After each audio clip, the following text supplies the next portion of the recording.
What up, guys? So it's been a while, and I thought that I'd be doing some Guild War fights now, since it's kind of not a lot to do anymore, since like most of the topics that, for helping players have already been covered.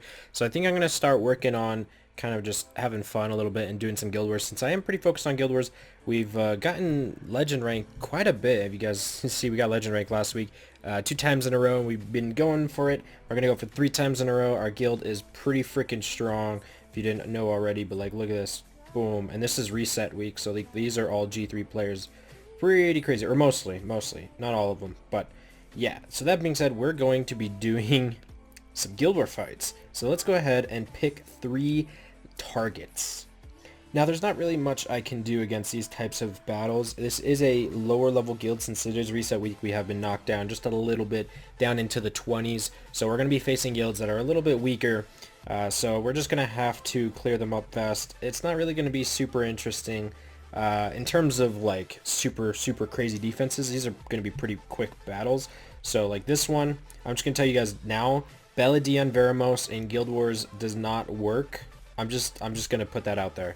It doesn't work, guys. I don't know why so many people try it. There's Veramos, Beladion Briand, Veramos, Beladion Vertihil.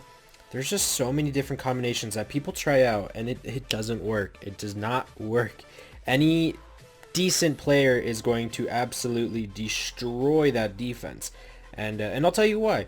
Veramos in and of itself does not do enough damage for Guild Wars, since a lot of people bring really safe teams into Guild Wars. So when you bring in a safe team into Guild Wars, something like Veramos Beladion is not going to kill you.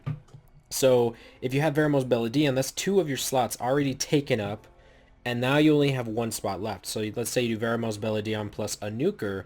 Now you have no preparation against something kind of like, bringing in a full water team against a fire nuker, or a full wind team against a water nuker. And let's say you don't put in some type of nuker. Let's say you put in Vertihil to try to just make it so they never move. Well, now you have no damage and you have no threat, so they're going to just bruiser you, or they could bring in a wombo or a cleave offense, which is what I did to that second one. So we're going to actually try to clear this one here. This is going to be crazy, or the really weird. All right, give me a little bit of slack on the second one. I'm trying something new here with a unit that is barely ruined, barely even leveled up. Yep, we're bringing in an unawakened 5-star unit. So this is going to be weird. This is going to be interesting. All right, this is going to be very interesting, because how are we going to actually finish clearing this? I honestly don't. Should we?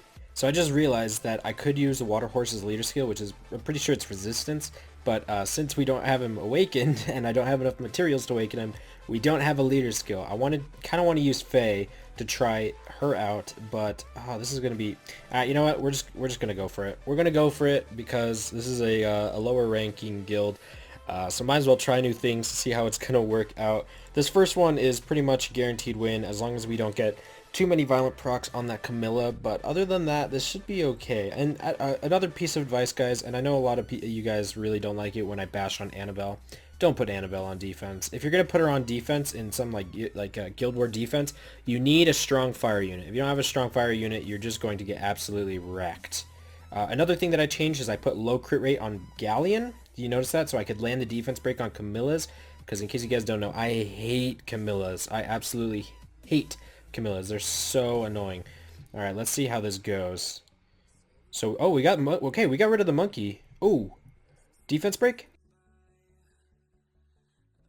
Okay, so now we have to do Sword of Discharge. Another one on. Come on, another one on Jasun. Yes. Oh, that was perfect. Oh, okay. So here we. Oh, there we go. All right. So it did somewhat work. We almost lost Faye. But more or less, that was okay. I think in the future we'll want to use a different unit besides Faye, and maybe some type of wind unit, like maybe Lagmaron, which would be okay, but it's pretty sketchy. Most of the time you probably want to throw in Jamire there.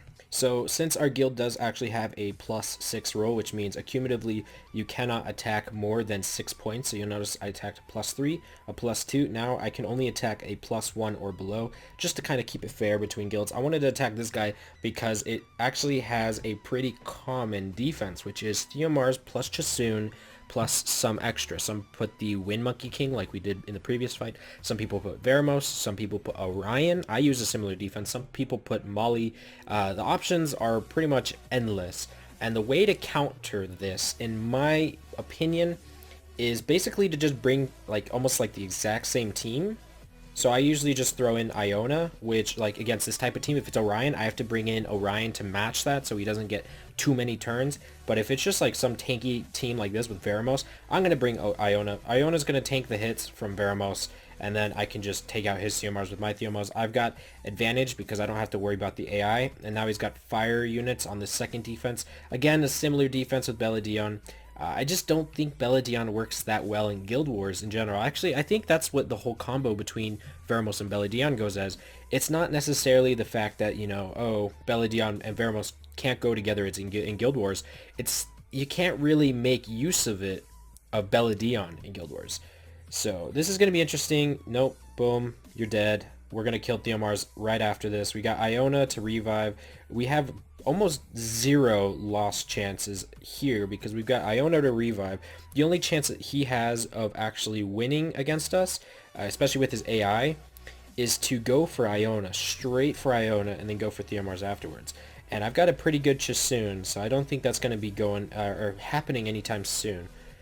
Bad examples because, of course, this is a lower ranking guild, but you guys get the idea.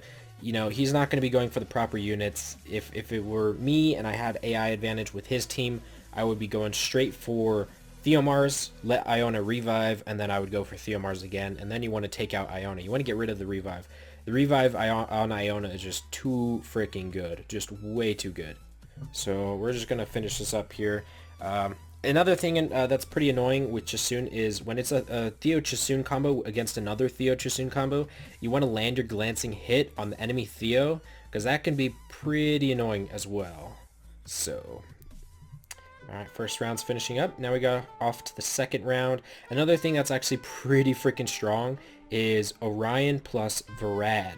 That combination is so freaking lethal because all you have to do is just reset their attack bar, maybe get a freeze off. You have the second skill just in case you get resisted on the third skill, and they won't be getting any turns too much.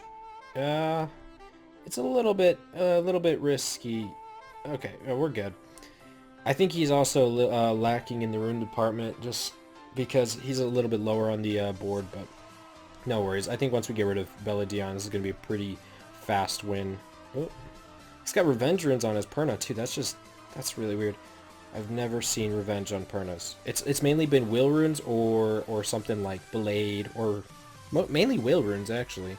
I've seen like a couple Nemesis Pernas, which is just weird as hell. But I think that goes back to the whole like when you revive and you Nemesis proc, it like goes almost to full, you know. So, alright, well, that was pretty much it. I mean, that's a pretty fast Guild Wars, if I'm going to be honest. I'm going to start recording the Guild War rushes. I think that would be more fun. And then I'm just going to do, like, super fast lightning rounds. And then kind of explain the choices and whatnot. But I almost got fucked on that second one by, I think, just RNG. The fact that I didn't have the water horse, I'm not even going to try to pronounce his name, leveled up or awakened. So I'm going to start trying to use that. Send me some suggestions for the teams, guys. I'd love to hear it. And I'm going to try to get back into recording more often. So I'm getting back into school here soon. Just been preparing. And once I get that all situated, I'll be ready to go back to daily recording and whatnot. So, alright guys, I hope you enjoyed. And I will see you guys next time. And stay tuned for the giveaway.